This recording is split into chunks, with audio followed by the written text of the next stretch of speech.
आज আমার পরম সৌভাগ্য অত পুণ্যর বল দরিখন করিলে তুই রে চৈতন্য শরণ হে প্রভু কমল লোচন হে বিশ্ব ব্রহ্মাণ্ডর গৰাকী হে পৰম কৰুণাময় জগৎ জননী তুই শৰণ এদিন হিতাৰ ভক্তি পূৰ্ণ সেৱা কৰিবা গ্ৰহণ প্ৰভু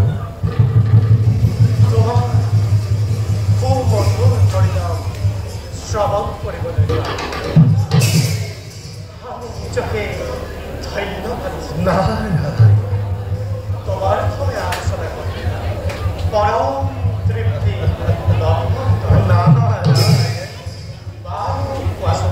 প্ৰভু বৈকুণ্ঠ আগমনৰ উদ্দেশ্য উদ্দেশ্য মাত্র এটাই প্রভু আর সেই কৈছে তুমি রে শরণ দরিখন প্রেময় কৃপাত পূর্ণ চিন্তা জীবনের এই অভিলাষ কিন্তু বুলি ৰলাকিয় দেৱী প্ৰকাশ কৰা মনোৰথিলা সেই নিৰাকাৰ নিৰঞ্জন অন্তঃসমিত বিনারায়ণ সৃষ্টি স্থিতি প্রলয়ন তুমি এই কারণ হনুমন্ত হই সর্বশক্তিমান হই আর সর্বত্র বিরাজমান হই নকলো পারা বুঝিব মোর মনের কথা তথাপি তো জনার্দ শুনিছ যদি অবশ্যই কবই লাগিব তেন্তে শুনা তোর জনার ধরিত্রী দেবী বিয়মান হই দিবা নৈশ কেবল তোমাকে করিছে স্মরণ অন্যহাতে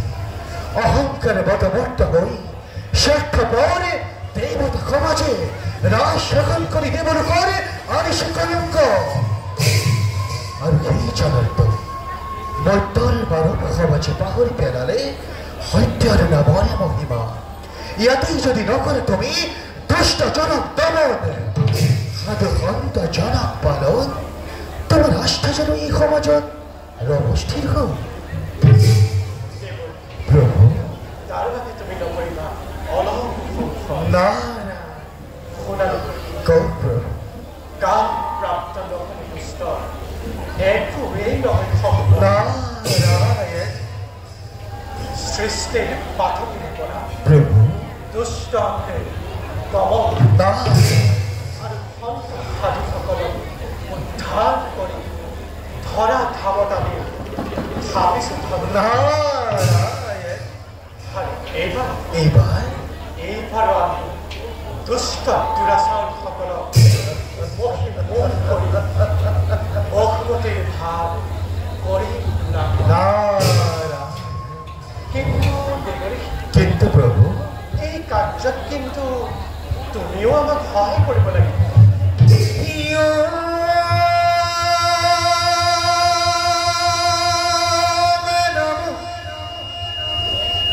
ভগবতী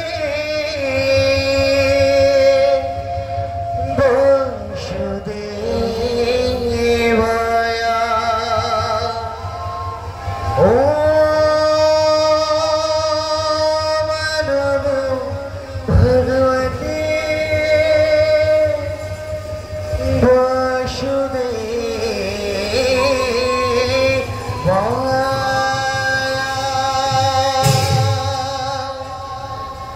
নিশ্চয় জনার্দন তোমার সকল কার্য সকল লীলার সদায় সভামী হয়ে যাব তোমারই দাসমাত্র পুনঃসভা তুমি শরণার তরিকের তরি রই সম্প্রতি বিশ্ব ব্রহ্মাণ্ডর কৈলাস আপেক্ষী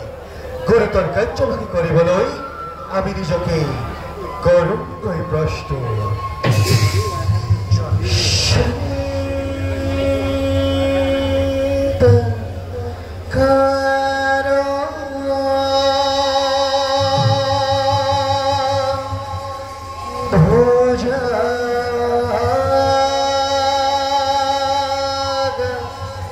Shayana